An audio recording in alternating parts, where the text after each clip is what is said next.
In this lesson, we're going to talk about materials in ZBrush. We're going to look at how they function, where to find them, and how to customize them so we can get different material effects like what you see here on the Bogey Lady. We have a translucent skin material combined with a transparent material for the corneal bulge of the eye and the drool.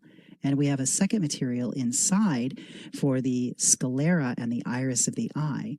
So by understanding how to use the materials and how to customize them and then combine them, copy them, and create new materials, we can get the best possible renders out of ZBrush without having to use a third-party rendering engine like Keyshot or going to Maya.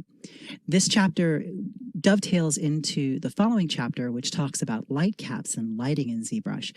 So these two go really hand in hand. Materials are one thing, but ZBrush has a lot of lighting settings that we need to understand as well to get the best possible result. But we need to start by understanding where the materials are, how they function, how they're similar and different from materials you might have worked with in other programs. So let's go ahead and get started. So we will begin with the Bogey Lady with just the poly paint and basic materials on the surfaces. So to access our materials, we go to the material palette here. By default, you're probably going to have whatever you have as your startup material selected. I defined my startup material as the basic material 2. In the introductory videos, we talk about how to set our startup material. So every time you start ZBrush, your favorite material is what's loaded onto your models.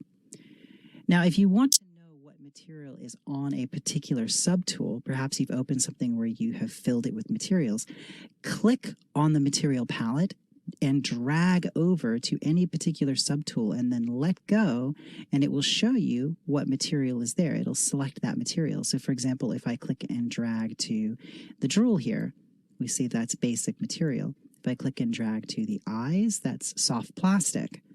So these are just the materials that happen to be assigned to this geometry right now. If I click the material palette, it opens up the material palette proper. The top line is the quick pick. That's your most recently selected materials or loaded materials. Next, we have the matte cap materials. Now, matte cap materials are one of two types of materials in ZBrush. There's matte cap and standard materials. The matte cap materials are very, very cool. They have lighting and shading built in. They are really nice to look at. They give you a really good result. So for example, if I switch to matte cap gray, and I'm going to select the Bogey Lady's head by alt-clicking on it. And right now there is a material filled on this object, so that material doesn't update on the surface. So if I turn on material up here at the top of the screen, make sure RGB is not turned on because that will fill my RGB channel and erase my poly paint. Just material is turned on. If I go to color, fill object, it will fill it with that material. Now, it might not be all that easy to see on this particular tool, so let's just go to something very, very basic like the dog. If I open the dog will not have a material channel filled. So that means if I change my materials, the material will update on the dog as I change them. If I want a material to stay on an object, I select it, in this case the basic material 2, and go to color, fill object while the material channel is turned on. Now if I change materials, nothing updates.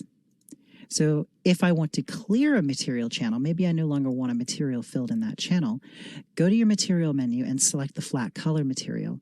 Turn on M and go to color, fill object, and that will clear your material channel. Now if I select materials, they'll update on the model. So the matte cap materials are here, this first large section. Now the matte cap materials are materials that are created by sampling from an image to replicate a material. Now these are really, really cool. They give you a great result, but they have their drawbacks as well. I often find that the matte cap materials are not the best materials for sculpting because, and I mentioned this in one of the earlier videos, they don't give you interactive lighting. I cannot go into my light menu and then move my lights around and see it update on the model as I could if I were using something like a standard material like basic material 2.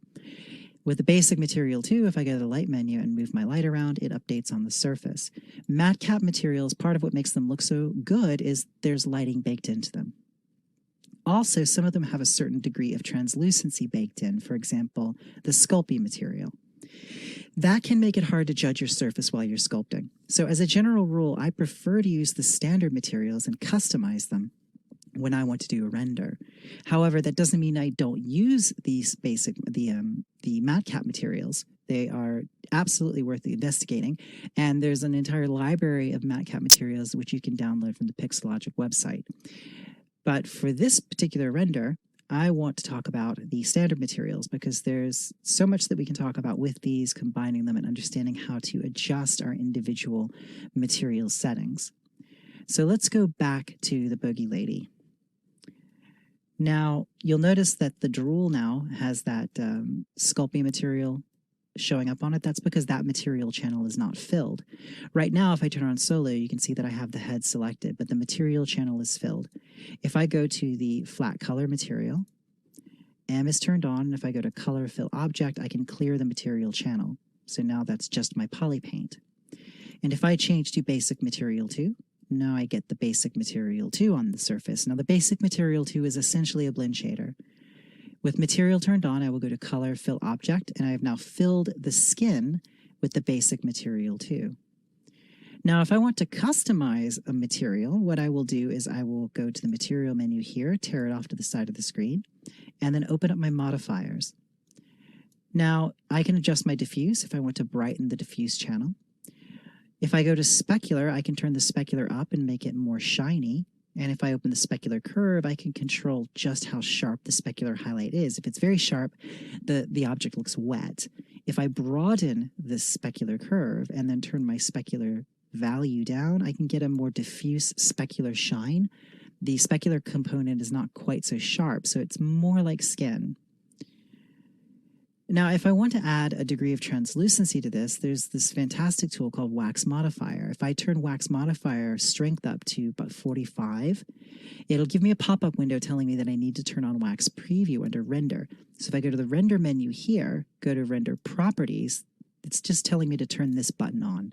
So now you can see I get this preview of this translucency in the skin. And if I turn this up, I can make it even stronger. Turn it down. Now, you can also adjust the temperature. At a positive value, it's a warm translucency. At a negative value, it would be cool, and that's not going to really be apparent until you render. You can adjust the specular component here. You can wax the specular highlights, and you can change the Fresnel. So if I adjust this, I can change where that specular effect is coming in, if it's coming in around the edges or if it's coming in near the center of the head. We can also adjust the radius as well. So the default settings on the Wax Modifier are usually pretty good in and of themselves, but if you do want to come in here and start changing these settings, you can absolutely fine-tune it using those. Now, the color is being driven by the poly paint, which is already in the RGB channel of the object, so I don't need to change anything there. And if I'm happy with these settings for the skin, I'll just turn solo off so I can see the character again. We can see everything together. So this is where you're going to go to make all of your major changes to the parameters around your materials. Now, some of these settings are only applicable to the best render mode. That's an older render inside of ZBrush. Things like cavity shading, for example, those don't show up in the BPR render. Things like environment reflection, those do show up in the BPR render, and that's something that we will be utilizing. The BPR render is this button here. This is our best preview render in ZBrush.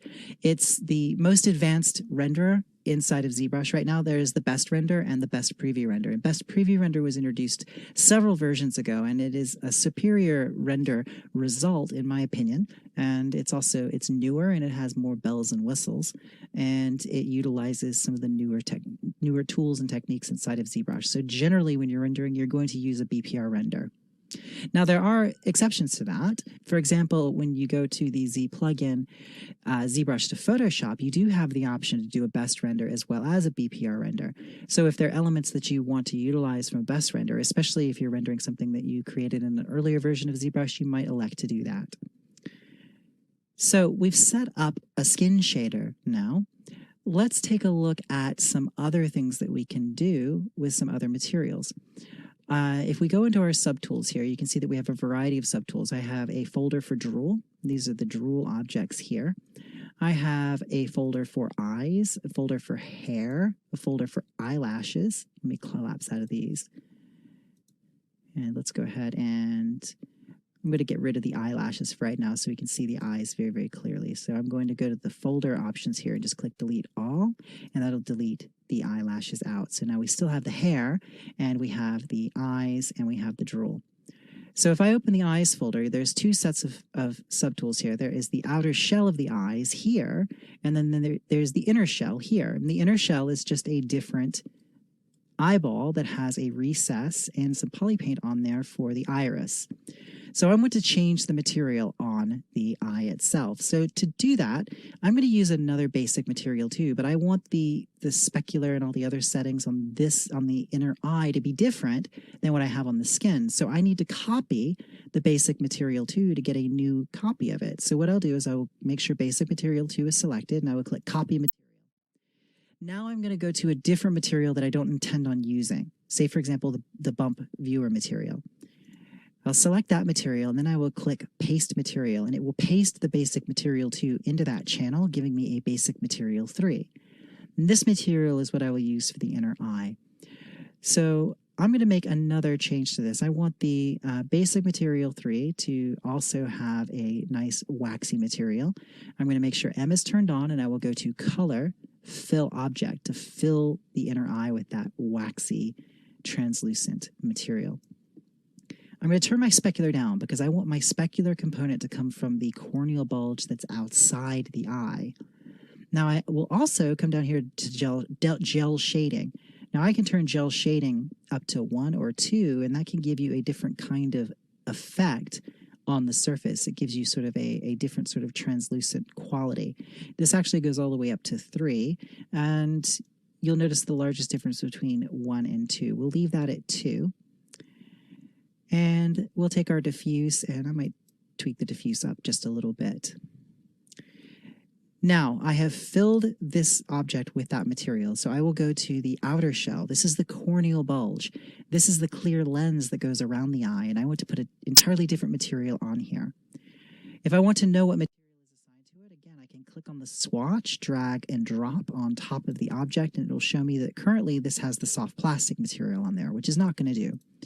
I'm going to change this to the toy plastic material, which is found here. I will go to the material channel and go to Color, Fill Object, and that will fill that with the toy plastic material. Now, I'm going to change my specular. The specular is turned all the way up to 100, and I'm going to open the specular curve, and I'm going to focal shift this out to broaden it.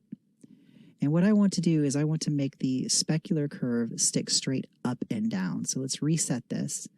I'm going to draw a new point here and a point here, so it goes straight up and down like that. Oops, let me undo that. There we go. Then I'll use focal shift to narrow this down, and the narrower I make that curve, the tighter the specular highlight on the corneal bulge of the eye gets. And that's going to correspond to my light placement. So if I go to the light menu and move this light, that hotspot will change position. So we'll place that there, and perhaps we'll even make it a little bit tighter just by adjusting that focal shift.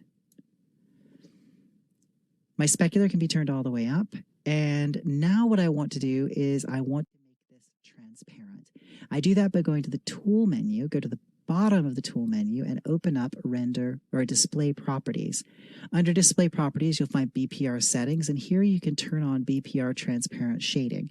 And when you do that, it tells you that you need to turn on Transparent Render Property. Say yes.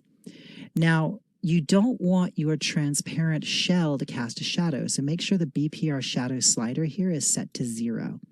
If your transparent object is casting a shadow, it's going to give you some troubles seeing the transparency. It's going to be a little bit strange, so it's best to turn shadows off on anything that you have that's transparent. So now I've set this to be a transparent object. I'm going to turn the solo off so we see the head and the eyes.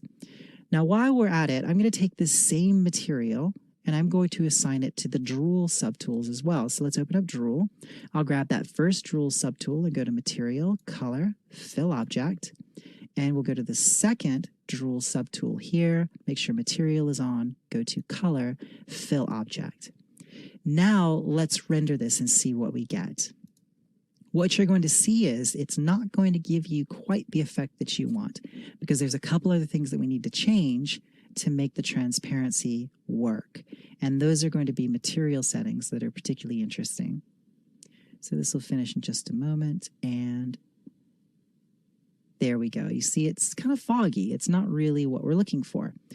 What we want is we want that corneal bulge, that transparent object, to reflect some kind of environment. So to do that, make sure that we have the toy plastic material selected, which we do. And at the bottom of the material list, we have a swatch here for texture. If I click that, there is texture 20. This is just sort of an abstract horizon line. If I select that and then go to environment reflection, turn that up, not environment reflection, excuse me, reflectivity, and turn that up, you see I start to get that reflection of that texture in my material. So we'll turn that reflectivity up quite high. Now I am going to go to my render settings. Let's tear that off. Under the render settings, you'll find that we have a menu called BPR Transparency. Open that, and here we can control what makes our object transparent. Now, the default settings are going to kind of contradict one another. The first one is transparency strength defined by the surface normal. Now, this might be useful in some situations where you want something that like a foggy bit of glass where you can just see through the center. Basically, this allows the surface normal that's closest to the viewer to determine what's transparent. We don't want that. We're going to turn that all the way down. We want to use refraction by color, so I'll turn that up, and we're going to let the color, this texture map, drive the transparency. And I'm going to set the factor here to about let's say 0.8. Now color is going to drive what's transparent. So now we will do our render again. So I'll just click BPR. And in just a moment it will complete, and you'll see that we have a much better result now. We're getting that little suggestion of the reflecting horizon line. We've got a nice hot spot on there, and we've got some refraction. That's a result of the refract slider here, where we've changed our refraction. It will actually refract through that lens of that eye. Now you'll also see down here, if we zoomed out, that bottom bit of drool is transparent as well, but this one hasn't picked up the material transparency. Why would that be? Well, we forgot a step on that. We need to go back to this bit of drool. I'm just going to alt-click on it. You remember, under the tool display properties, we need to make sure that transparent shading is turned on for everything we want to be transparent. And BPR shadows are turned off. So now let's render again. We'll repeat that render, and now that drool object on the mouth, which just looks like this weird webbing right now, will now start to look like transparent saliva. So this will just take a moment to complete. And there we go. Now we've got something that's a lot better looking. So you can get some really great effects just by going in and tweaking your individual material settings, making some objects transparent, some objects translucent. The most important thing to remember is that the standard materials are essentially variations in a blend shader. And if you want to have multiple versions of a material that don't share the exact same settings but use the same shading model, then you do need to copy that material, as we did here in the material palette, and then paste it into any of these other material channels that you don't plan to use. And there's plenty in here that you can overwrite. For example, the normal RGB material, you probably won't use that. Let's say, for example, we already wrote over the bump viewer material. There's the jelly bean material. I don't find myself using that very often. So there's plenty of options in here for materials that you can use, or slots that you can use to write over with a new material that you plan on using. So let's take a look at how to do some other tweaks to these materials. How can we take two different materials and combine them together on the same object? So we'll do that using Material Mixer. So let's take a look at that now. So let's take a look at how to set up a custom material. So I've loaded up this Wasteland Warrior head, and there's actually several subtools here.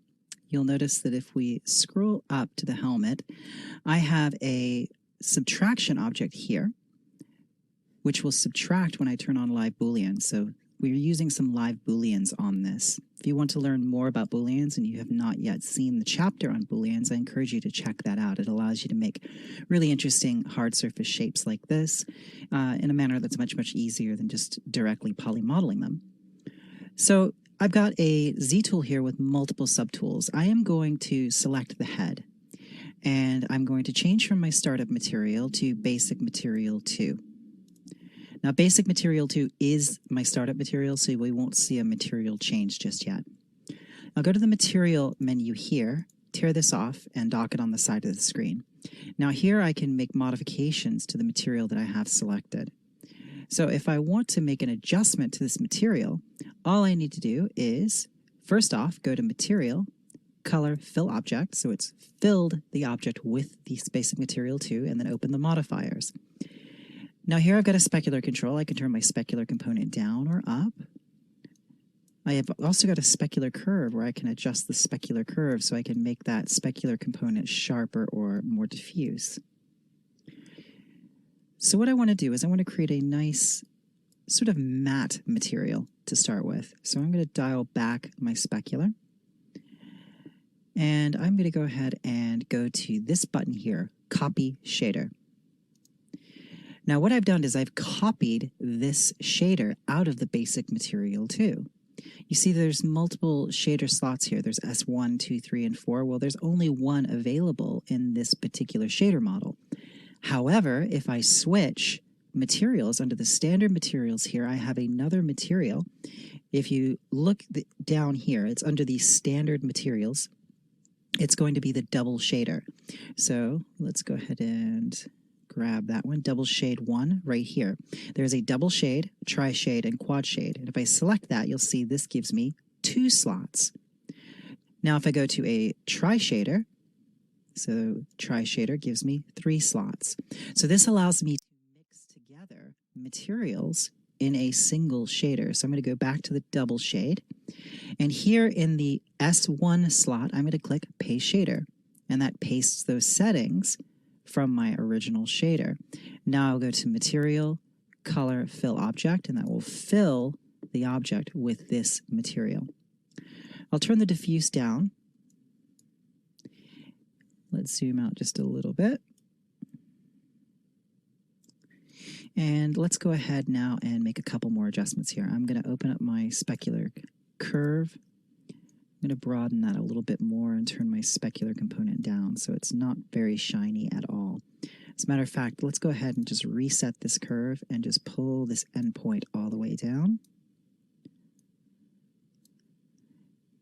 And then dial that specular down. Now as we scroll down, you see we have a variety of other options here that we can use. We're not going to change these just yet. We are going to alter these though. If I go to diffuse, I can set a diffuse color. Let's say, for example, I wanted to place a sort of blue-gray in the diffuse here. And then I can go to colorize diffuse. So right here, that will bring the color out of my diffuse.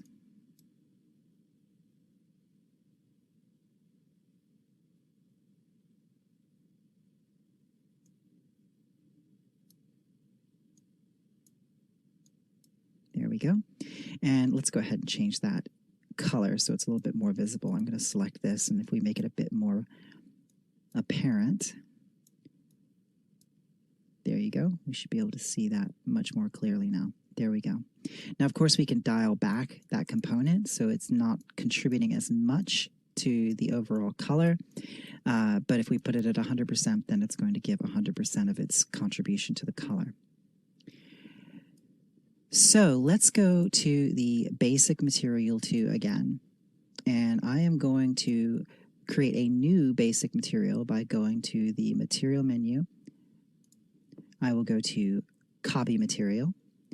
And let's go to the bump viewer material, and I will click paste material, pasting the basic material 2 over the bump viewer material, giving me a basic material 3. Now with basic material 3, I can make some changes to this. Let's go ahead and copy this shader. Let's go back to our tri material, or our double shader, I mean to say. Select the second slot here, and I will click Paste Shader. And I've pasted this other shader in. I'm going to turn off the other one, so I'm only seeing this shader now. So now let's make some changes to this. I will increase my specular, and let's sharpen the specular curve. So this is very, very shiny. So I've got two shaders stacked on top of each other in this double shader now. Now there's no color on this mesh, but let's say I want there to be some residual paint on here, and I want that paint to be shiny enamel, and I want the rest of the metal to be more matte. So what I can do is I can take the standard brush, make sure that RGB is turned on, and I will select the color red. Let's go ahead and make it a spray stroke and just give it a sort of bit of texture with that little dot alpha. And let's undo that. Make sure that we do not have Z-add turned on. We don't want to be sculpting. We just want to paint. Now my color is modulating because under the spray stroke, I have color set to 0.5. Let's turn that down to 0. So it just gives me the red that I've selected. I'll go back to the dot stroke. And then we're just going to go ahead and create a rough little brush stroke here. So it looks like we've got some nice kind of broken up paint pattern here. And let's do another bit right here.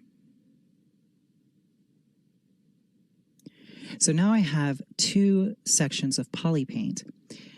I'm going to turn on the other shader by turning on the radial button there. Now, if we roll down to the bottom of the menu, there is a submenu here called Mixer. And if I open Mixer, I can control how these shaders mix together. So currently I'm on shader 2. I am going to click and drag from the color swatch to select that color, and I am going to mix by saturation. Let's set hue to 0 and mix by saturation. So there we go. You can see what's happening now is that material is only showing up where that red is. So it's effectively using the poly paint to mask that out. If I invert that, it will give the opposite effect. So let's turn that saturation up. Now let's go back to shader 1. Now with shader 1, I'm going to bring the diffuse value down, and I'm not going to colorize the diffuse. I'm going to set that back to 0. So now you see we've got this nice matte gray, and then this shiny section of paint. Now, what if I want to give the impression that that paint is raised from the surface, as an enamel paint is typically going to be a bit thicker? Well, there's an option here called Color Bump. So what we need to do is go to Shader 2, where we're figuring the color, and then Color Bump is here. So if I turn that up, it will give me a bump effect based on the poly paint. So this allows me to mix 1, 2, 3, or 4 different shaders together into a single material.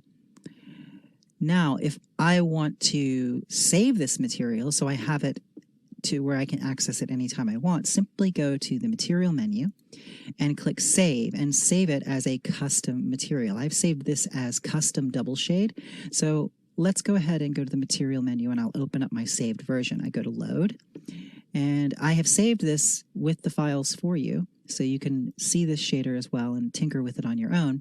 There is my custom double shader. So it has the color bump and the filtering based on saturation, both dialed into that shader network. So any sorts of changes you make to a material, you can save those out and then load them whenever you want. If you customize materials and go to File, Save As, and save your work as a project file, then your material customizations will save with your project. If you save a Z tool and you customize the material menu as we've done here by copying over new materials, it's not always guaranteed that you're going to be able to have consistency in your materials when you're just saving a Z tool. So if you're doing a lot of material customization, I encourage you to save a Z project file instead of just saving a Z tool. It'll be a lot more stable and a lot more consistent in the results. Otherwise, you might find that you come back to something a few weeks later, a few months later, and you don't have the materials that you expect to have. So all of your standard materials, as I said before, are basically variations on a blend shader model. You can combine them and mask them between each other using a double, triple, or quad shader. And then you can use the mixer to mix between those. So let's do a quick render and see how this looks under some nice lighting. I'm going to go to the light menu here. I'm going to take this orange dot and move it to about 11 o'clock. And I'll turn on the secondary light here and move it up just a little bit so we have some even lighting. And then we'll press BPR. And BPR will give us a best preview render, and we can see how this is going to look. There we go. So we start to get our shadows, and we can see everything looking a little bit nicer. We'll talk more in depth in a bit about how to fine-tune our renders and our shadows, but I just want to spend a little bit more time talking about the material menu. Now, for the most part, I do all of my materials with the basic material. Usually I do my compositing of different materials together in Photoshop as a post-process. But it is important to know that you can do it here in the shader network as you would if you were doing look dev in Arnold or in Keyshot, for example. It is possible to have a shader network inside of ZBrush. If I want to fill all of my subtools with a new material, clear the material channel, what I'll do is I will select the flat color material. And if I want to clear my poly paint, I'll make sure RGB is turned on and make sure the color white is selected. Go to Z Plugin, go to Subtool Master, and then click Fill. Select color and material and click OK, and it will go through each individual subtool and fill it with the white color and the flat color material. So now if I change to any other material, it will update on the surface. So now that we've seen the basics of materials in action, let's put everything together and start talking about combining lighting using both just standard ZBrush lighting as well as light caps so we can effectively light our scenes, show off our materials, and show off our models to the best possible level. So I'm going to reset ZBrush and we'll come back and take a look at how to do that. So here we've loaded up a new model. There are 3 subtools here. There is the cranium and mandible, and then the upper and lower dentals. There's poly paint applied to this. So if I go into the flat color material, you can see that we have poly paint that has been applied to this model. Now, what we're going to do is we are going to set up a material, and we are going to set up lighting, and we are going to adjust our shading and our shadows based on the results we get with our renders. So I'm going to change to the basic material too. We're going to start by using that. Now, we could potentially use some of the other materials here. For example, the skin shader. The skin shader has a nice look to it. It also has the ability to, let's go ahead and tear the material menus off, has the ability to use the wax modifier, so we can add a bit of translucency, which bone would have some translucency to it. So if I click OK on that, go to Render Properties, and turn on Wax Preview, we can get a little bit of a preview of the translucency there. The the skin shader modifiers, it's got a pretty high diffuse value and diffuse curve. It behaves just like the other startup material, the other standard materials. I just find that sometimes it can be quite nice when you're going in there and trying to get the best look for a translucent material where you've got some poly paint. Now, we can go to our settings on the wax modifier, and we can change things like the temperature. If we, like I said before, if we bring this down to a negative value and then do a BPR render, this gives us a cooler translucency rather than a warmer translucency, as you see here. If I were to turn this up to a higher value and then render again, we should be able to see the difference in the 2 renders.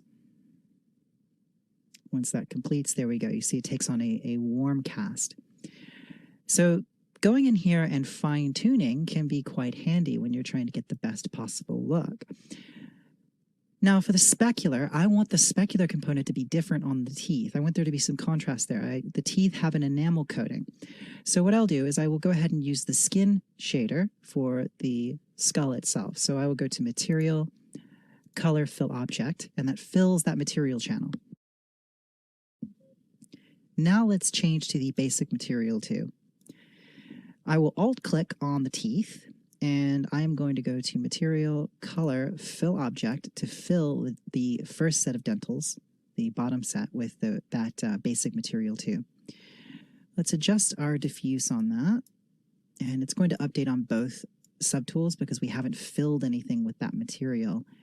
So let's go ahead and turn our specular up a little bit. Get a nice sharp shine on that. Now, this is something interesting that you can do. The enamel would probably only come to about here. This would be root and it would not have enamel on it. So what we can do is we can fill both of these subtools with this material by going to Color, Fill Object, going to the second set of teeth here and go to Color, Fill Object. Now I am going to copy this material. I'll do Copy Material. Let's change to Bump Viewer Material, and then we'll paste it in here, giving us a Basic Material 3. Now for Basic Material 3, I'm going to turn the specular down. I'm going to take the standard brush and turn off Z-Add so only material is turned on. Let's select the top teeth here, and I'll turn on X Symmetry.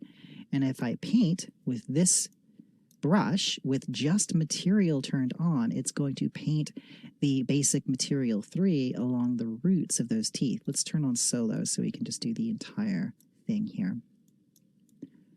Let's paint that through, bring that down a little bit. And then we'll do the same thing for the lower teeth. I'll alt-click on the lower dentals, and let's go ahead and paint into those.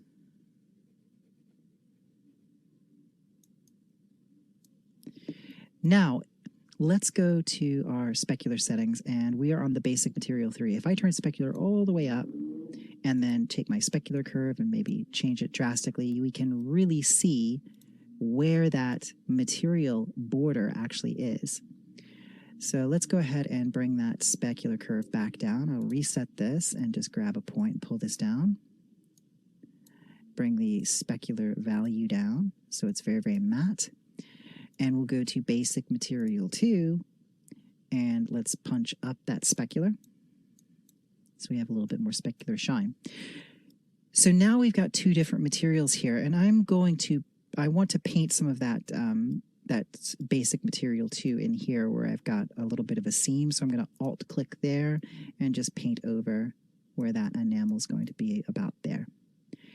Now, when we render, we can control it so that seam is not so drastic. We can make it a bit more apparent when it blends between those 2 materials that have been painted onto the surface, because that's one thing that you're going to get when you're painting 2 materials onto one surface.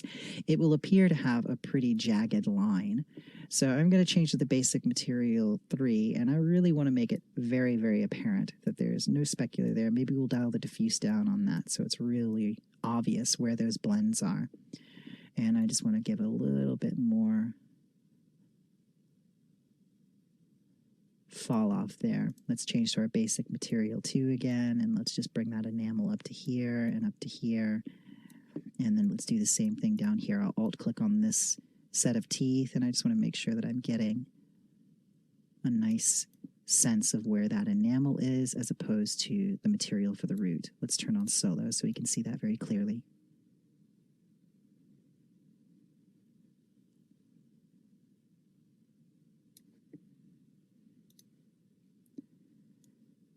There we go. Now, when we render, we have some controls to adjust that fall off. We'll get to that in just a moment. So we have a material for the teeth. We have a material for the skull. So let's go ahead and set up our document. So if we go to our document window here, we can see that our resolution is 1920 by 1080. So I'm going to go ahead and click actual size. Now, it doesn't show me the full document. If I zoom out, I can actually see the full document range there. Let me turn on perspective mode. Let's position that skull. Maybe we'll turn on the floor plane so we can get a little bit of a ground cast shadow here. So we'll line that up, click actual, and now we'll go to our lighting. I will go to the light menu and tear this off. Now to adjust your lighting, you can select the orange dot here, and that's the selected light. This is the key light. Now I'll move this to about 11 o'clock so I get a nice raking shadow. Now I'll turn on the second light and I will grab this orange dot and I can move the secondary light. But I want the secondary light to be more of a rim light. I want to put it behind the object. So if I click on that once, it puts that light behind the object. So now if I move it, you see I can start to get a nice rim light around the edge of the model. If I turn up the intensity on this light, it becomes much more apparent. Let me pull this back just a little bit. And then we'll dial this down. And we can also change the color on this. Maybe we want to have a cooler rim light.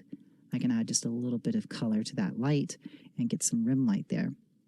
Now there's a global distance control here, which can be very interesting too. If you dial this back, you can adjust the distance globally of all the lights from the object. So this can be nice when you want to get a bit of a fall off in the lights, a little bit of a softer edge to them. This can be a nice thing to adjust. So once I've got my basic lighting set up, I would want to save my work. Save your work by going to File, Save As. Now that's very important. If you are setting up to render, you must save projects because a project file will save your lighting, it will save your materials, it will save everything. A Z-tool will not save your lighting changes. You may also find it useful to save the default light setup. If you just go to Lights and click Save, you can save the default lighting setup and have that in your ZBrush install folder, so you can always restore the original lighting if you don't like some changes that you've made. You can also save out lighting that you do particularly like, so you can have that available to use on other models. So with that said, let's do a quick render. I'll click BPR and ZBrush will start rendering. And you'll see that we get our initial look, and we've got a nice cast shadow because we have the floor plane turned on, but the shadows are a little bit hard edged. So let's adjust that by going to the render menu, tearing this off, and open up BPR Shadow. Now, to soften the shadow edge, I can turn up the angle slider here. Now, the angle slider is going to soften the edge of the shadow, and that is essentially free. It's not going to increase your render time. The drawback is it might create banding in your shadows. So if that happens, we'll need to increase our rays right here. Rays are set to 12 by default. We might double that to 24. But let's take a look at what we get with just this render. So click BPR, and this will immediately give us a much nicer edge on our shadow, as you can see here. Let's turn up the angle a little bit more and do another BPR. Now here you see that we've got banding in the shadows. So what I will do is I will take my rays and let's increase this to, I'll bring this up to 32. Now this will cost render time. When I'm increasing my rays, it will cause the render to take longer. So we'll go ahead and wait for this one. And there you go. You see it soften the edges of those shadows. I'll turn those rays up even more. And it will be considerably slower now because we've increased those rays. The more rays that you have set, the more individual, basically cast rays of light are being emitted in the renderer to calculate the light and shadow. So it's basically causing ZBrush to have to do more calculations, but the result is you get a more accurate and better looking render. Here you can start to see that hard edge there in the material blend. So here we've got our subpixel anti-aliasing render quality. It defaults to 3. We can bring this up to 6 and run our render again. And you can see that it's increased the sampling and it's slightly increased the render time as well. So that's another way that you can improve the overall look of your renders. Now, let's take a look at that material blend. How can we correct that material blend? Well, if we go up to the render properties here, so under render properties, we have a detail slider. Now the detail sliders, that will increase the detail of your shadow maps. So if you hold the control key down while you're moused over that, you're going to get your tooltip.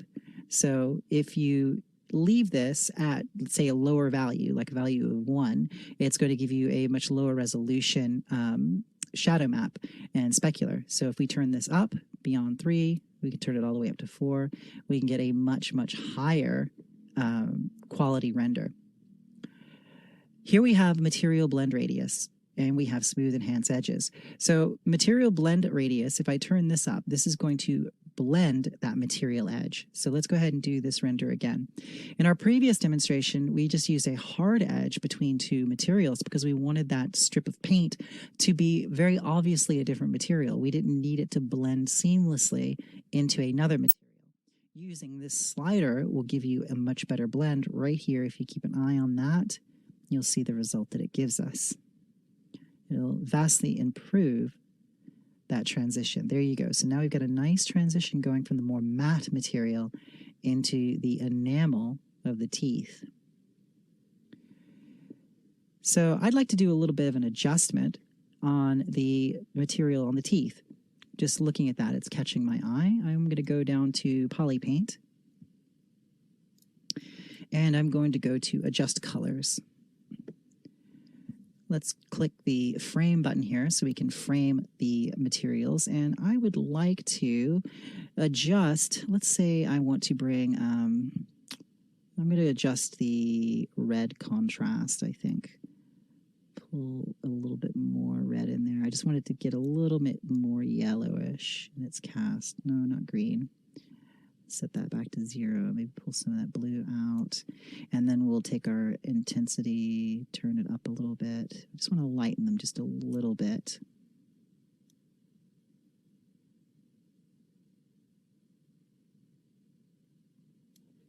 Go ahead and click OK. And that will update the Poly Paint on those teeth. We'll go to the upper dentals, selecting the next subtool up. And again, we'll go to Adjust Colors. Let me make sure that I actually have that subtool selected. There we are. Now I do. Let's go to Adjust Colors.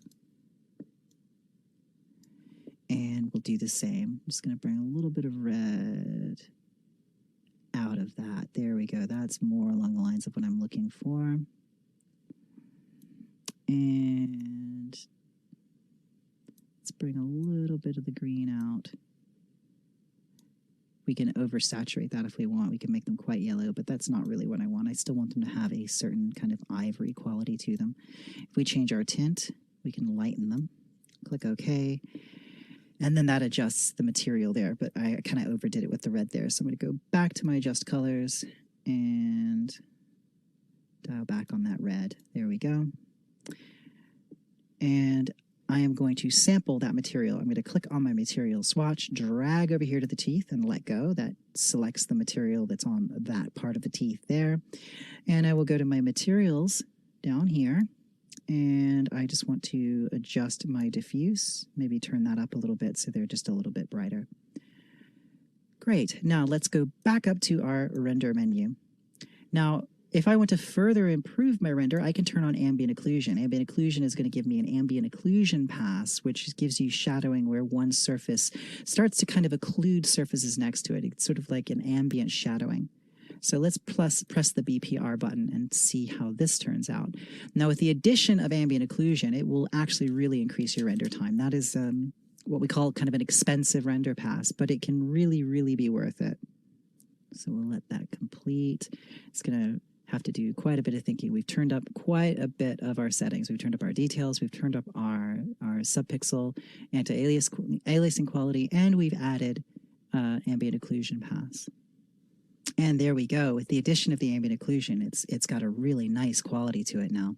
Really am liking the effect that we have now, and I really like the cool green rim light. Don't underestimate how much of an effect you can get by putting a rim light on your object, because it will really punch up the dimensional qualities of it. It'll give you a sense of the form because it's carving out the shadow area from the background. If we didn't have this rim light here, a lot of this would just get lost in dark. So let's take a look at another setting under our shadows. This is really interesting. Under the shadows, you can control the direction of the shadows by using these sliders here. We have V-depth, so that's the shadow viewer depth offset. So by default, it's set to 0.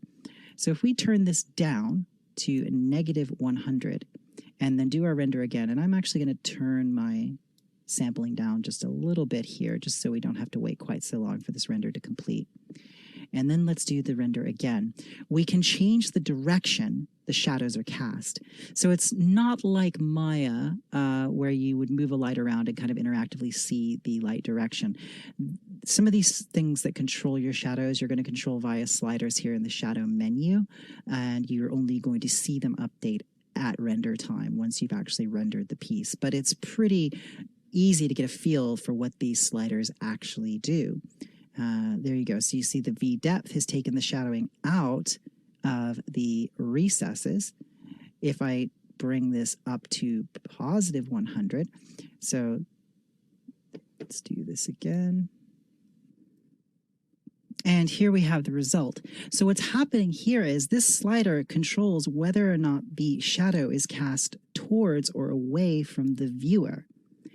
Now we have shadow light depth offset here. So here we've got the shadow viewer offset. The shadow light depth offset, let's try this one. We turn this one up to positive 100. Watch what happens here. So we will repeat this render. So that render has now completed.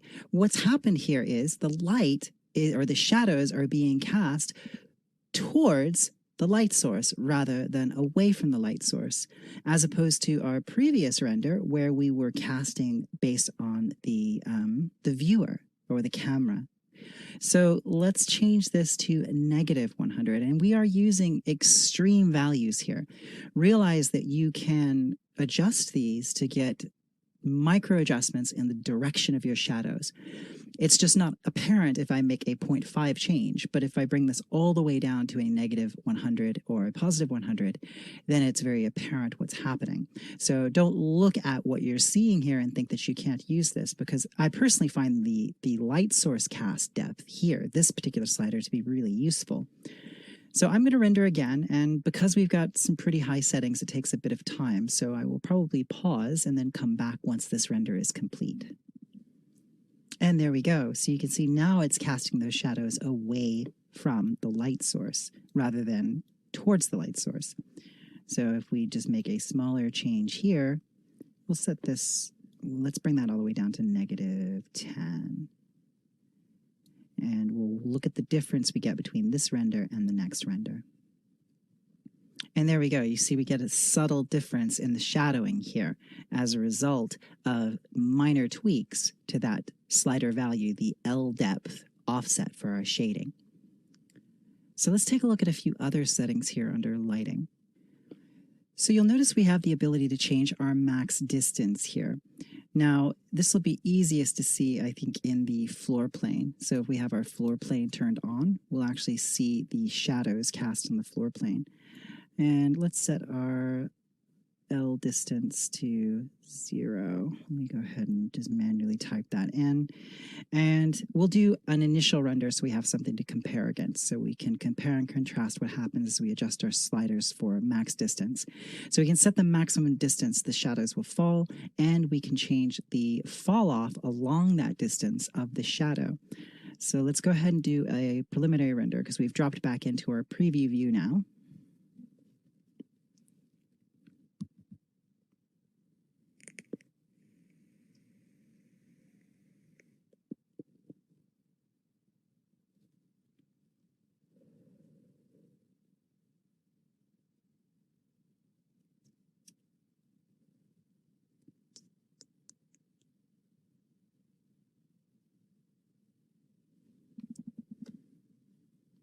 There we have our preliminary render. Now, if I change my max distance and turn this up to, let's say, 0.709, and then we do this render again, and just keep an eye on the distance the shadows are actually being cast.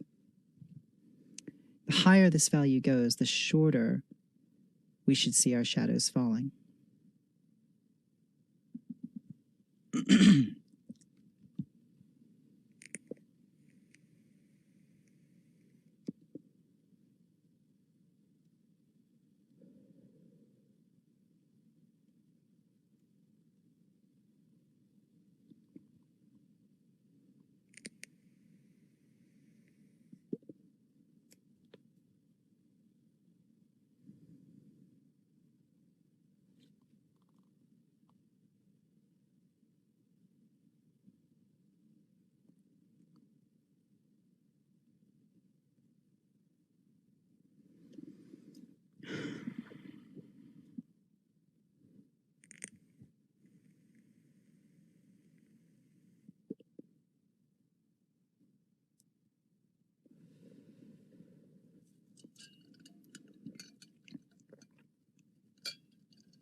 There you see, effectively our shadows have now disappeared.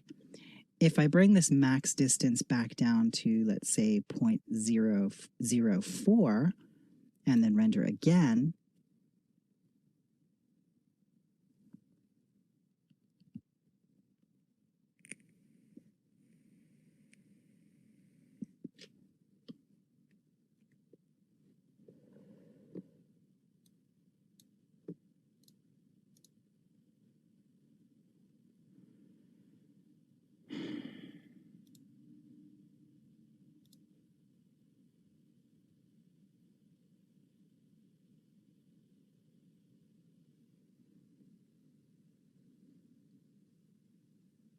here we see the result. Let's turn our distance fall off down, set that to 0.1, and then render again.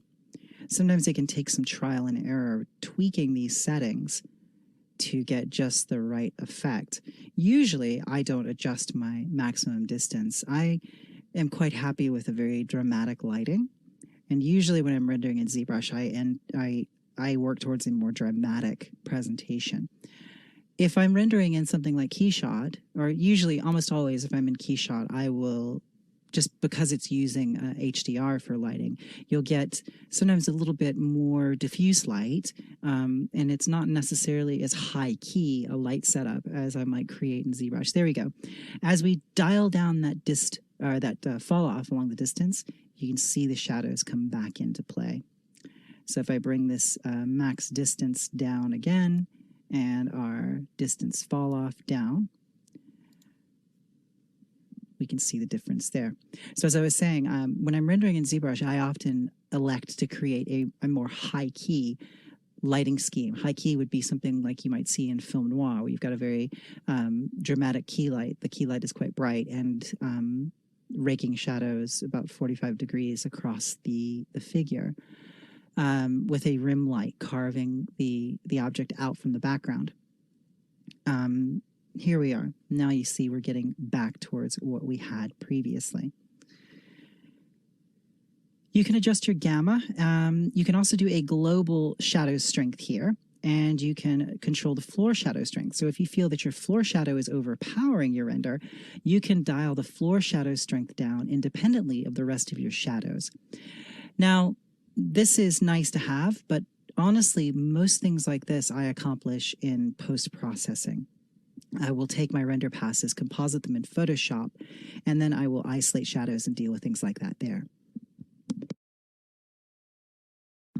Now we have a whole chapter just on exporting from ZBrush to Photoshop. We'll touch on it again in this lecture, but there is an entire chapter where we talk just about ZBrush to Photoshop. So one last thing I want to talk about before we leave the render menu is if we come down here, there's a menu called BPR filters. Now this is typically called non-photorealistic rendering, although there are options in here that do relate to photorealistic rendering. These are post-processing filters that are applied to your render after it has been created. So you can use these to create things like toon shading, or you can use them to denoise or add noise, add subtleties to your image. It's a way of post-processing before you save your image out from ZBrush. And some of these are really quite interesting. So we'll take a quick look at these, and then we're going to take a look at another lighting method inside of ZBrush, which is pretty exciting, called light caps. So I'm just going to save my work, and we'll pick up with the BPR filters. So the BPR filters function in a similar way to those shader slots we saw earlier. If I click this button, it will turn this filter on. So this filter we see is noise.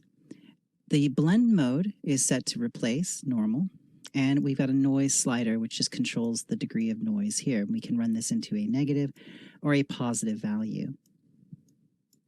So here we can just turn this up just a little bit and add a bit of noise to that image. We can globally adjust the opacity here with this opacity slider, and we can control the front and back color of the noise. Now we also have the ability to mask using this mask slider here. If I set this to 1, it will isolate the noise to just what has an object in the render. It's basically using the mask, which is generated by the BPR render. So anything that is an object, anything that is a 3D model will be masked. Everything that is not will not receive the noise. If we invert that value, the background will get the noise and the object will not receive the noise. So we'll put noise on here. We can modulate the strength by shadow. We could also use the Fresnel to give a little bit of a blend across that edge. So let's turn this down just a bit. So you get a little bit of a feather there. Now, of course, we can adjust these also with exponent sliders here. So for each slider, we have an exponent as well, which basically acts like a multiplier. We can control the depth, so we can set a negative value to bring the noise towards things. Let's actually flip this so it's on the object. Bring it towards us, or reverse that. And we can adjust our A and B depth relative to the document size. So that's always going to be dependent on what your actual document resolution is here. Typically, I find that it's most useful just to mask using the mask slider here and then adjust my most basic parameters before I find that I need to come down here and start adjusting things like this, because if I get to this level of nuts and bolts, I'm probably going to go ahead and do it in Photoshop anyway. We can isolate into cavities using the cavity slider here. So let's actually turn this up so it's quite a bit more visible. I'll go to my noise and turn this up so we can really see it. And let's reset our depth and take our cavity. There we go. So if we turn our cavity down or up, we can control where that noise is actually being applied. So now the noise is going to be applied into the recesses more than the high points. And of course, we can adjust the radius of our cavity using the cavity radius here. If we turn this up, it will become quite apparent what's getting the noise. If we turn the cavity into the negative, the noise goes down into the negative values. Now, a lot of these are more useful if you're trying to do something that's not photorealistic, the NPR rendering aspect of the BPR filters. So let's check out something like that. So to begin with, let's go ahead and change to a different filter here. We're not going to use noise. Let's select Orton. We will go ahead and turn the strength up on this. And right now we've got the mask applied. So this is setting it to the background. This is setting it to the object itself. I'll turn on the next filter here, select it, and this is a blur. Let's change this to a posterize. Let's just use posterize in general. Let's make sure that our mask is set to 0. And let's go ahead and turn posterize down.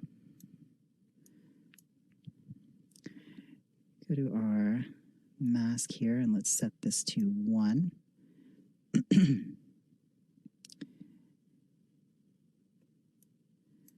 Just our mask border. I want to get a pretty good posterize on here. Let's see if I can't make sure that my cavity is turned off, edge detect.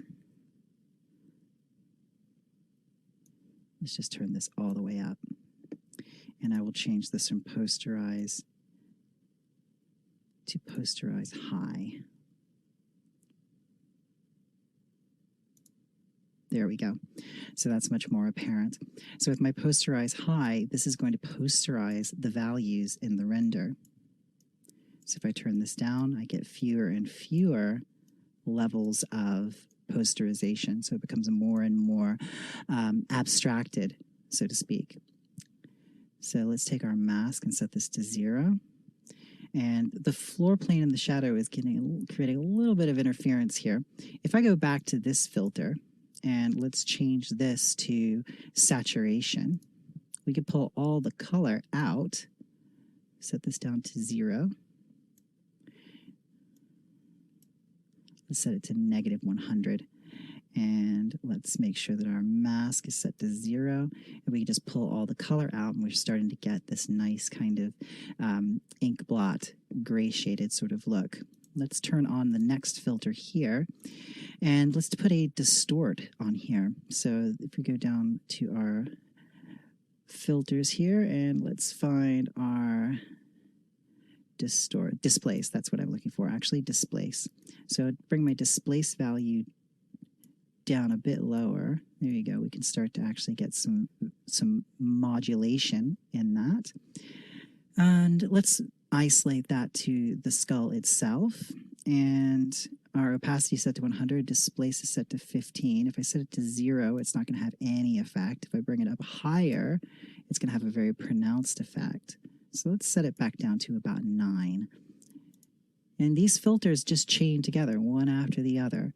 So if I turn on this filter, and last we did displace, let's try something different. So if we look through here and see some other ones that are quite interesting, texture is nice. We use a texture overlay. So the texture overlay allows us to create an overlay texture. So I can click my texture palette here and select something like this noisy, grainy quality or texture swatch here. Now it's tiling pretty intensely. So if I take this down, I can get one instance of the tile and then increase that as we go. Now the blending mode is set to overlay. So we've got filter text, or the filter is texture overlay, the blend is overlay.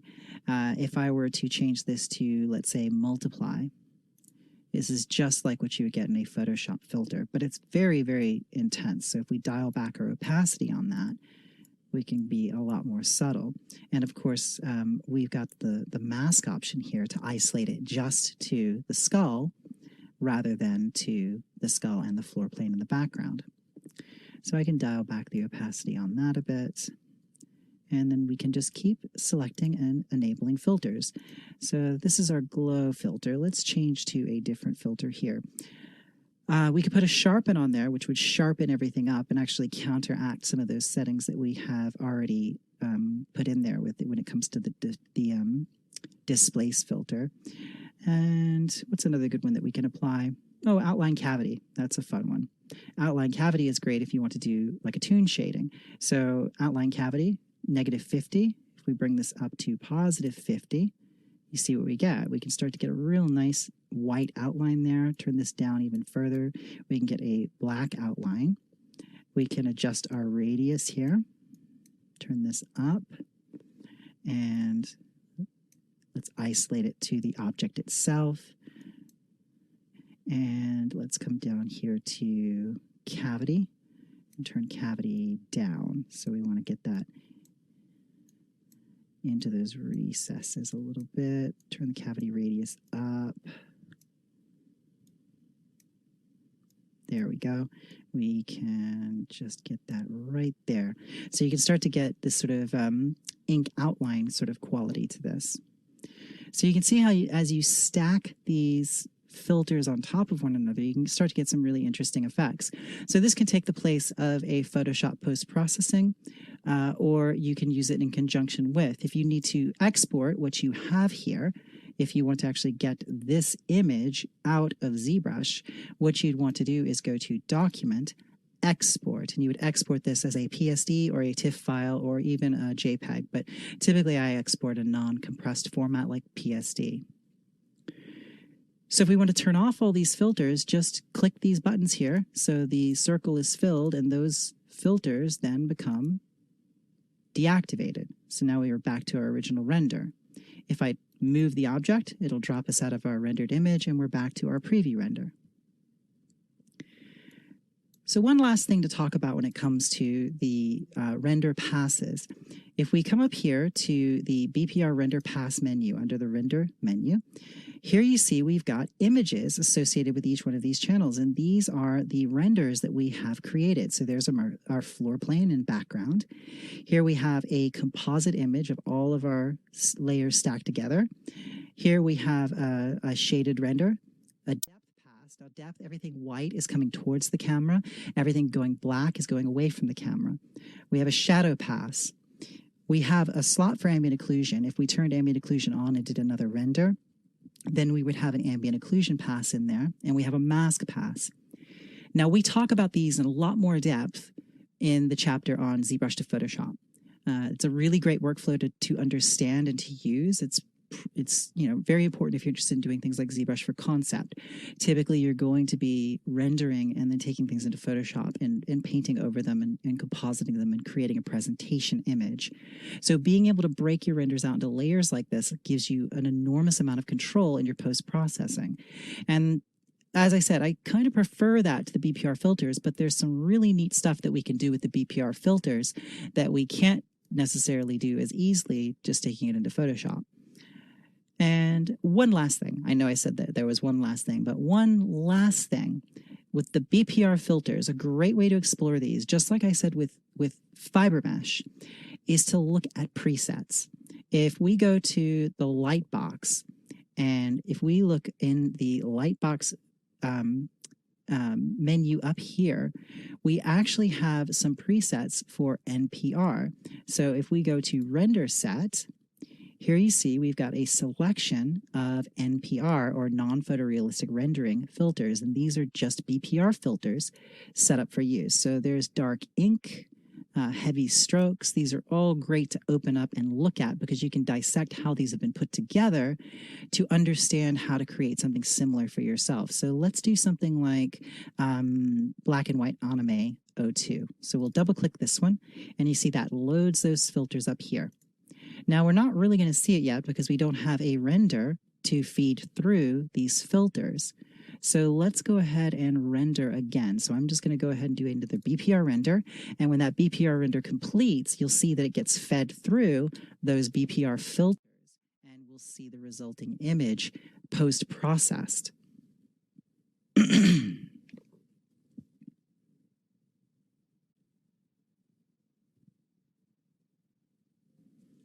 And there we go. So now you can see we've got this posterized, really dramatic looking image.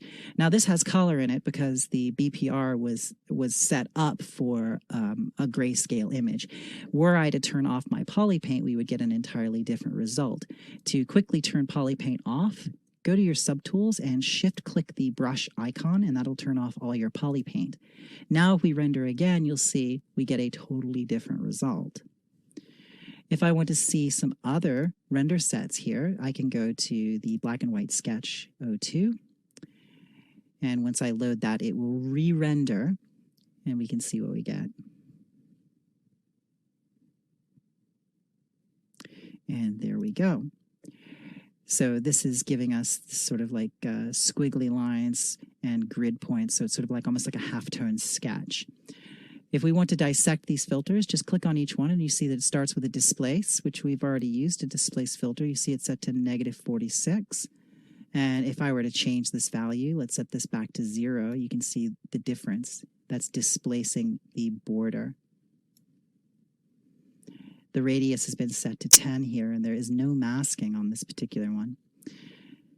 If we go to our next filter, you can see that here it is using a texture overlay, as we've already seen. That's giving us that halftone image. And if I go to the texture overlay slider here and dial this down, we can make that larger, turn it up, and it becomes much more like a halftone image the tighter we get those individual dots. If I turn that off entirely, it takes it out of the equation. Filter 3, you see, is texture. That's just a texture overlay. And filter 4 is another texture overlay. And then filter 6 is a sharpen. So if we turn this off, you can see the sharpen is actually bringing out those individual lines. So I encourage you to go take a look at some of these. It's a little bit beyond the scope of what we have time to talk about in terms of rendering, to go into a deep dive into the non-photorealistic rendering, but a lot of these are really fun. And it's pretty easy to understand because it's literally just like stacking modular nodes like you would perhaps in Nuke or another procedural solution. You've got nodes or filters that your image is being fed through and then processed, and you can adjust the look of it by changing what filters it's fed through and also the order in which it goes through those filters. So now let's change gears and take a look at some more advanced lighting in ZBrush. We're going to talk now about light caps. Light caps generate lighting based on a panoramic image or an HDR image. It's the same way that you would do your lighting in Keyshot or perhaps even in Arnold or another renderer if you're using HDRI images or panoramics to light your scene with environment imagery.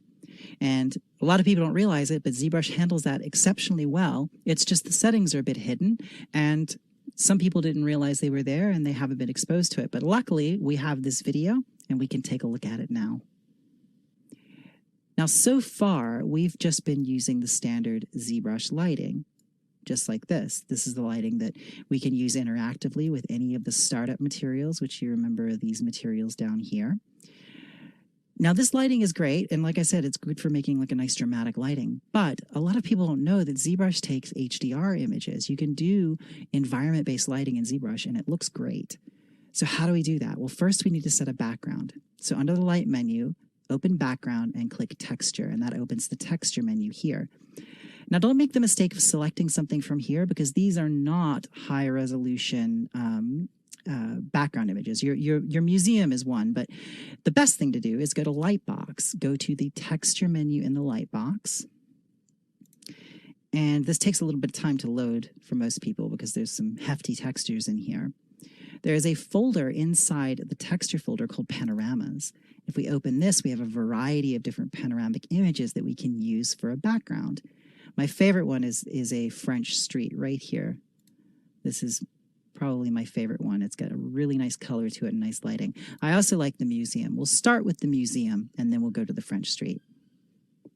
So we'll double click the museum and that will load that into the texture palette, as you see here. Close the Lightbox. Now I click the texture swatch, grab the museum, and here we go. As I rotate the camera, the environment rotates with it. So what I can do is I can zoom the skull out here, and then I will just position it so it's sitting on this plinth. Now, something that's kind of neat is we can use the floor plane to help us get the right perspective based on the perspective of this plinth here.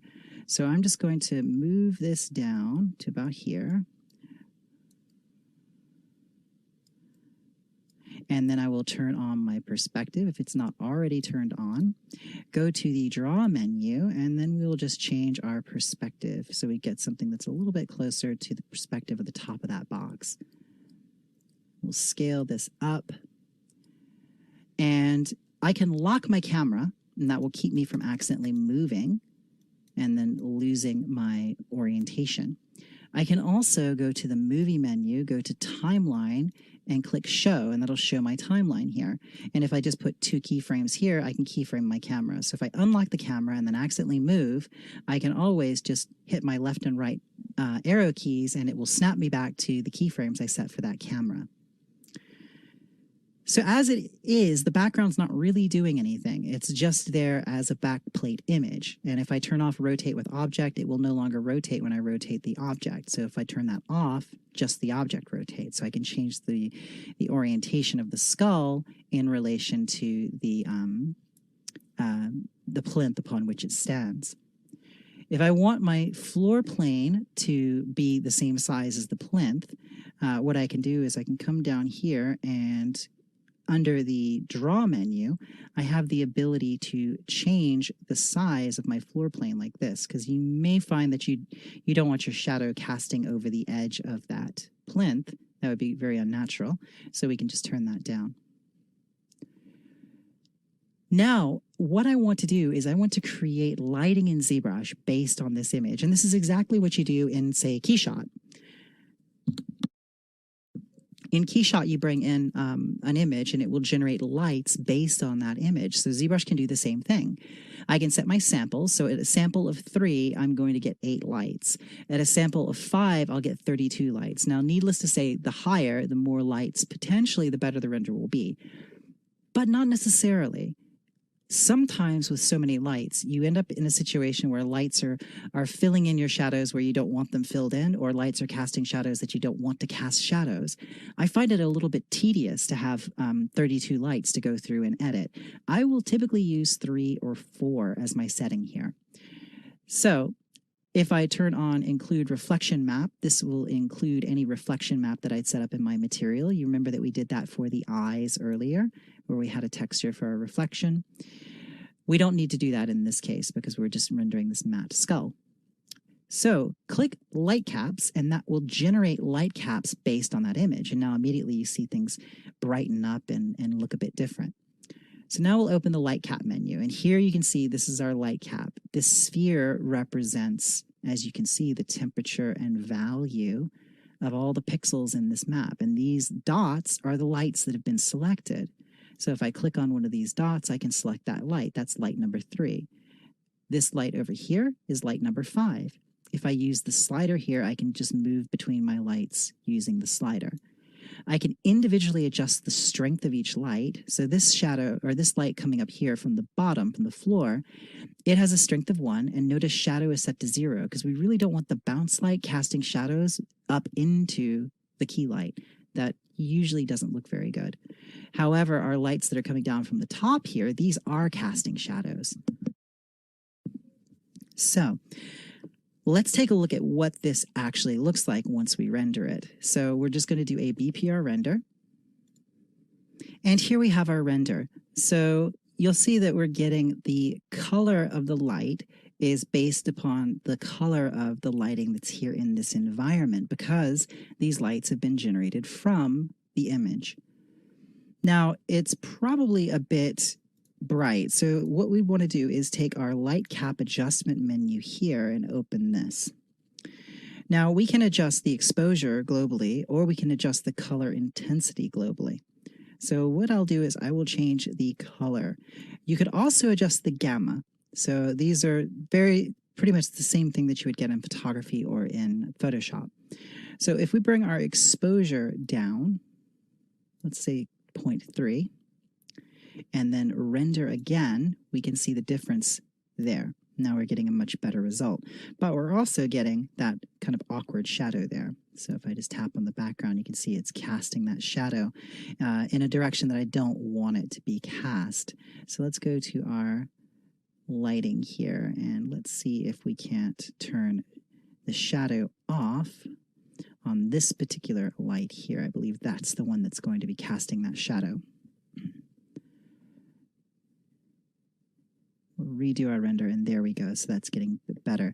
Now my shadows are very, very hard. It's a very harsh edge shadow. So you remember, to adjust that, we go to the render settings. BPR shadow will still control the shadows here.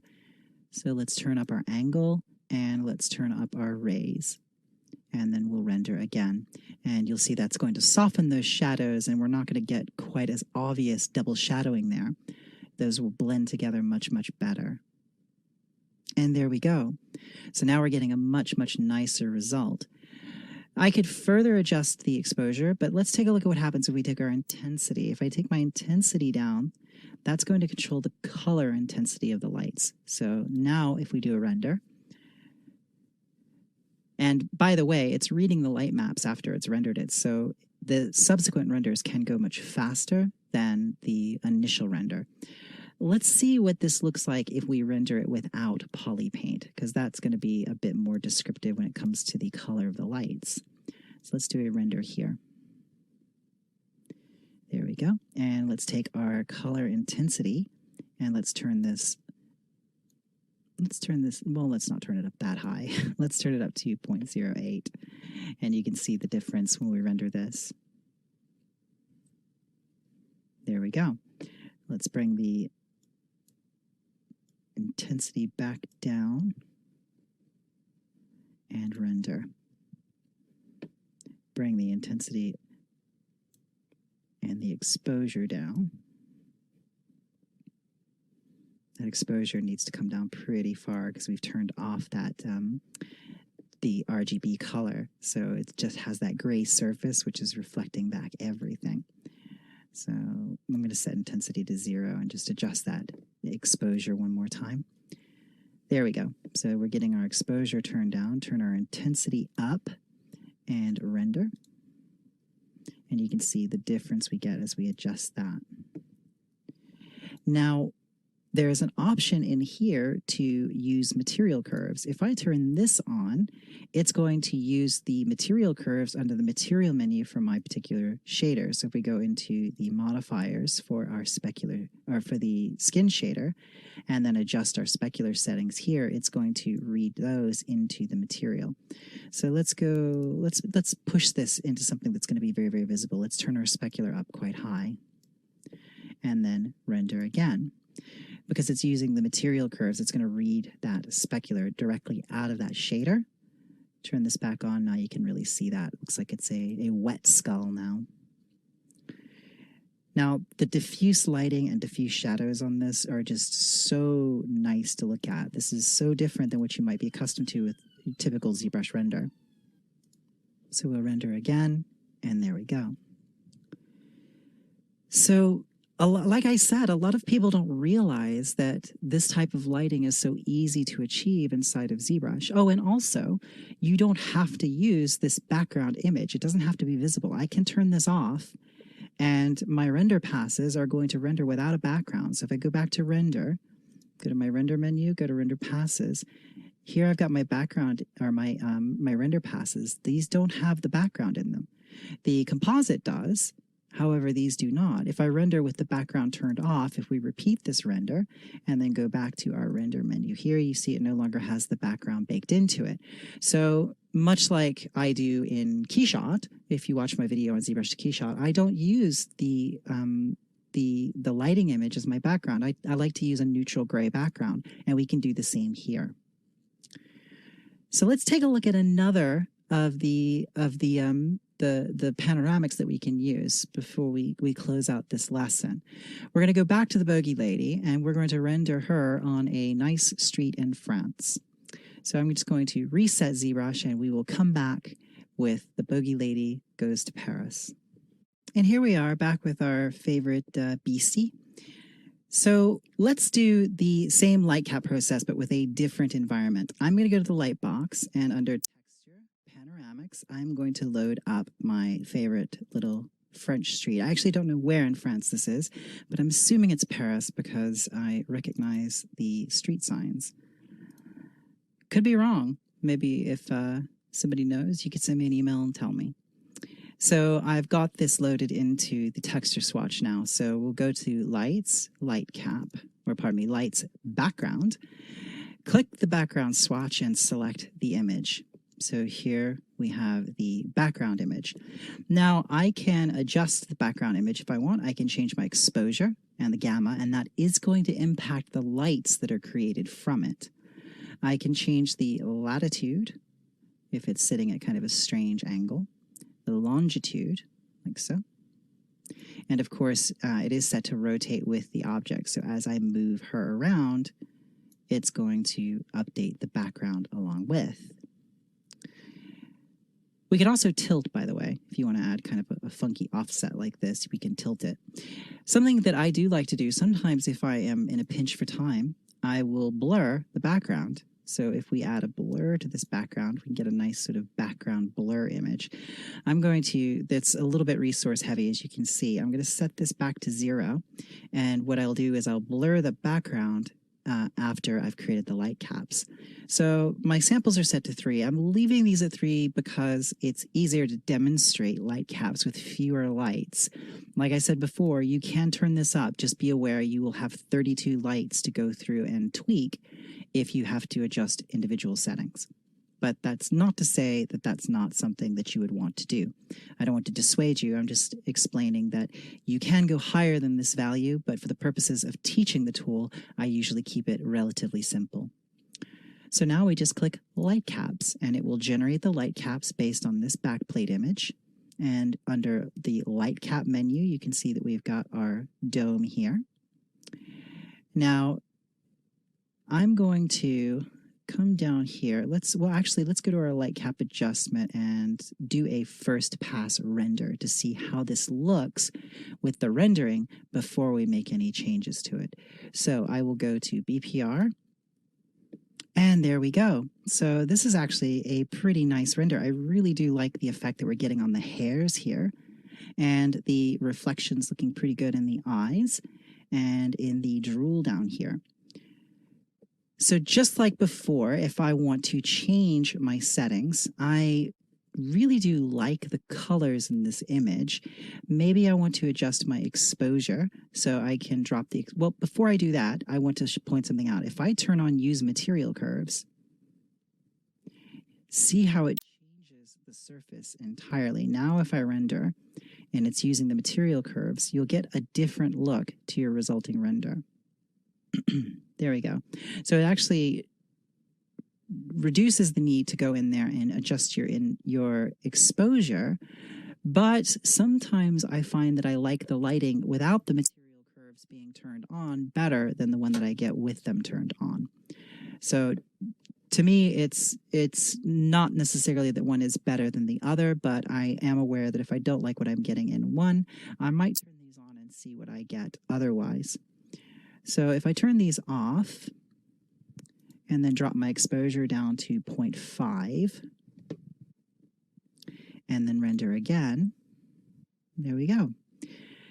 Now, as I was saying before, if I'm in a pinch for time sometimes and I need to produce something as a presentation image, I might elect to come up here and actually blur my background image. So I've got a backplate that is not, a metropolitan street, but it has a nice quality of sharing the color and value range of the lighting that's on the image. So if I render again like so, now I have this render with a nice abstract background. And if I go to my render passes, it's there, and we can export this out as a JPEG, and you've got your image right there. So that is light caps. I encourage you to explore the light cap settings and explore the render settings in ZBrush. I think it is one of those things that's underutilized and misunderstood in ZBrush, because I just think people don't often get exposed to just how many things are possible in ZBrush with the lighting models in there.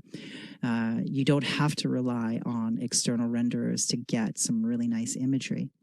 And if you just spend a little bit of time working out how these settings work, it's also possible to set up project files that are set for specific lighting. This lighting setup can be saved. So you see, I've got a light cap here. I can save this light cap and then load it up into any other scene. So if you want to do that and you want them to be consistent, you will have seen the video by now on Scale Master, and you understand that ZBrush has an inherent scale. So I would just make sure that my models were set to the ZBrush unified scale, and I would set up my lighting for a generic model at the unified scale and then save that out. And then anytime I wanted to load up that particular lighting, I could load the light cap that I want and then tweak accordingly. So I hope you've enjoyed this look at materials, lighting, and rendering in ZBrush, and I'll see you in the next lesson. Thanks for watching.